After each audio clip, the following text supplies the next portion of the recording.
नमस्कार. आकाशवाणी औरंगाबाद केंद्राच्या दुपारी 1च्या बातमीपत्रात मी वैभवी जोशी आपलं स्वागत करते. स्वच्छ भारत अभियानात उल्लेखनीय काम करणाऱ्या महिला बचत गटांचा येत्या 8 मार्चला आंतरराष्ट्रीय महिला दिनी सत्कार करण्याचा निर्णय केंद्र सरकारनं घेतला आहे. केंद्रीय शहर विकास मंत्रालयानं याबाबत सर्व राज्य सरकारांना पत्र लिहून अशा कार्यक्रमांचं आयोजन करण्यास सांगितलं आहे.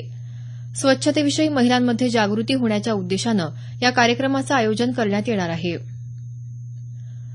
अमेरिकेत भारतीय वंशाच्या लोकांवरील हल्ल्यांचं सत्र सुरूच असून आज वॉशिंग्टन राज्यातील केंट भागात एका बुरखाधारी व्यक्तीनं दीप राय या शीख तरुणावर गोळीबार केला. या हल्ल्यात हा तरुण जखमी झाला आहे. गोळीबार करताना हल्लेखोरानं या तरुणाला मायदेशात परत जा अशी धमकी दिल्याचं समोर आलं आहे. याआधी कॅन्सस शहरात भारतीय अभियंता श्रीनिवास कुचीभोट आणि हर्निश पटेल यांची गोळ्या घालून हत्या करण्यात आली होती.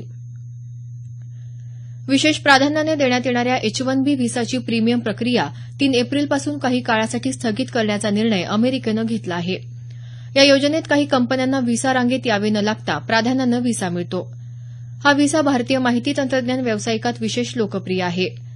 या प्राधान्य प्रक्रियेलाच आता स्थगिती देण्यात येत असल्याचं अमेरिकेच्या नागरिकत्व आणि इमिग्रेशन सेवा विभागानं सांगितलं आहे.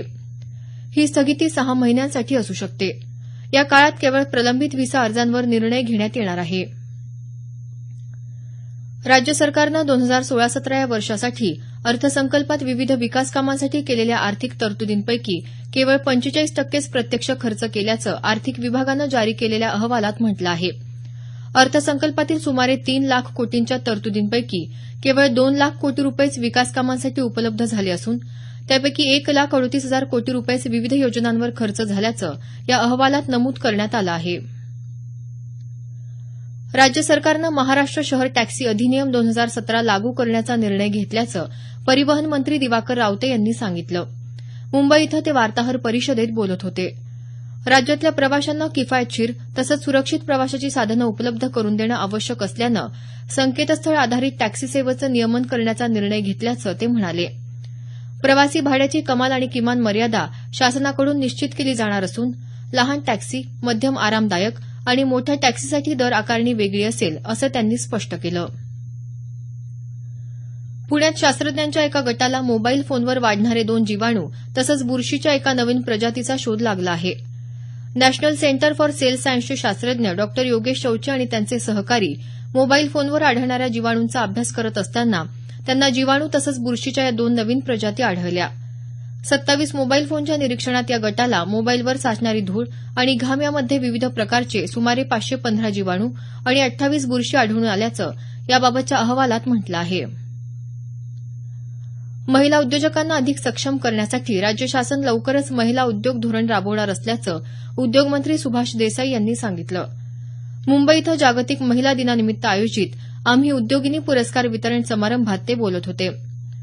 उद्योग उभारणीसाठी भांडवल, एमआयडीसीमध्ये महिला उद्योजकांसाठी राखीव भूखंड, कमी व्याजदरानं कर्ज पुरवठा अशा विविध सूचना शासनाला प्राप्त झाल्या असून यावर विचार सुरू असल्याचं त्यांनी सांगितलं. राज्यातील लोककलेचं जतन करण्यासाठी जबाबदारी सरकारची असल्याचं सांस्कृतिक कार्यमंत्री विनोद तावडे यांनी म्हटलं आहे. सांस्कृतिक कार्य विभागातर्फे देण्यात येणाऱ्या राज्य सांस्कृतिक पुरस्काराचं वितरण तावडे यांच्या हस्ते झालं त्यावेळी ते बोलत होते. लोककलेचं जतन करण्याचं राज्य सरकारनं हाती घेतलेलं काम आता जवळजवळ 65% पूर्ण झाल्याचं ते म्हणाले. राज्य शासनाच्या पणन महासंघातर्फे शेतमाल आणि बचत गटांच्या उत्पादनांची विक्री व्यवस्था राबवली जाईल असं सहकार आणि पणन मंत्री सुभाष देशमुख यांनी सांगितलं. ते सोलापूर इथं एका कार्यशाळेच्या उद्घाटन प्रसंगी बोलत होते. राज्यात आतापर्यंत 18 लाख क्विंटल तुरीची खरेदी केल्याची माहिती त्यांनी दिली. ज्येष्ठ विचारवंत कृष्णा किरवले यांच्या हत्येप्रकरणी हल्लेखोर प्रीतम पाटील याला कोल्हापूर पोलिसांनी अटक केली आहे. तसंच त्याची आई मंगला पाटील हिलाही पुरावा नष्ट केल्याप्रकरणी सहआरोपी करण्यात आलं आहे. विशेष पोलीस महानिरीक्षक विश्वास नांगरे पाटील आणि पोलीस अधीक्षक महादेव तांबडे यांनी ही माहिती दिली. याबरोबरच हे बातमीपत्र संपलं. आमचं यानंतरचं बातमीपत्र सायंकाळी 5:25 मिनिटांनी.